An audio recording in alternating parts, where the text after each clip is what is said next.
नमस्कार मित्रांनो, चलो आजची सुरुवात आपली जवळा बाजारच्या मुंड्यामधून होत आहे। आज आपण सोयाबीन भरणार आहोत। कुशनूरची लोकलच आहे, काही लांब नाही, 100 किलोमीटर येते। ते भरण्याचं कारण काय, आपली गाडीची पासिंग संपत आहे, पासिंगला गाडी घेऊन जाणार आहोत आपण। चला तुम्ही आमच्या ब्लॉगमध्ये असेच कंटिन्यू राहा। गाडी लोडिंग होताना ते पण आम्ही तुम्हाला ब्लॉगमध्ये ॲड करतो। मित्रांनो, आपण गाडी भरण्यासाठी वेअरहाऊसला आलेले आहोत। आमचा पार्टीवाला काय आला नाही, सगळे आम्हाला बसलेले आहेत। ती आपल्या मित्राची गाडी आहे, ती उमरेड नागपूरसाठी भरत आहे। आमची पार्टी आल्या नसल्यामुळे हमालवाले सगळे बसून पत्तेचा आनंद घेत आहेत, पण आमचा पार्टीवाला काय आला नाही। आता आल्यावर आमची गाडी भरल, आम्ही त्याची वाट बघायला बघूत काय होते। आमचा पार्टीवाला आलेला आहे, गाडी भरण्यास हमाल सुरुवात केलेली आहे।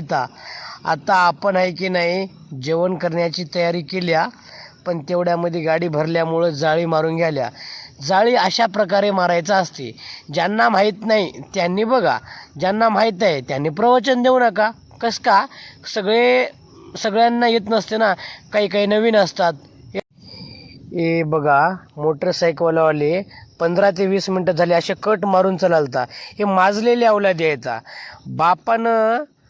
बापाच्या पैशावर उड्या मारणारे अवलादी आहेत। आमच्यासारखं रात्रंदिवस मेहनत केलं तर कळलं असतं। गाडीच्या खाली आलं तर काय, गाडीच्या खाली जर आले समजा, चूक मोठ्याच गाडीची काढतात, हे अशा अवलादी असतात। त्यांचं जाऊ द्या।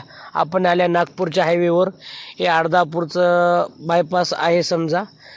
बायपास पास करून आम्ही धाब्यावर थांबता, जेवण करणं चालू आहे आमचं। आकाश भाऊनी मस्तपैकी डाळ तडका घेतली। आपण माळकरी माणूस असल्यामुळे आपल्याला तेच आवडते, दुसरं काही आवडत नाही। हे बघा, आसना नदीच्या अलीकडे जे स्पीड ब्रेकर आहेत, इथं थोडं समाधान दमानं या। गेल्या महिन्यामध्ये मयापुढं एक ॲक्सिडेंट झाले, खूपच भयानक झाला आहे। थोडं अतिघाई करू नका मित्रांनो। आमच्या व्हिडिओला लाईक, कमेंट, शेअर करा।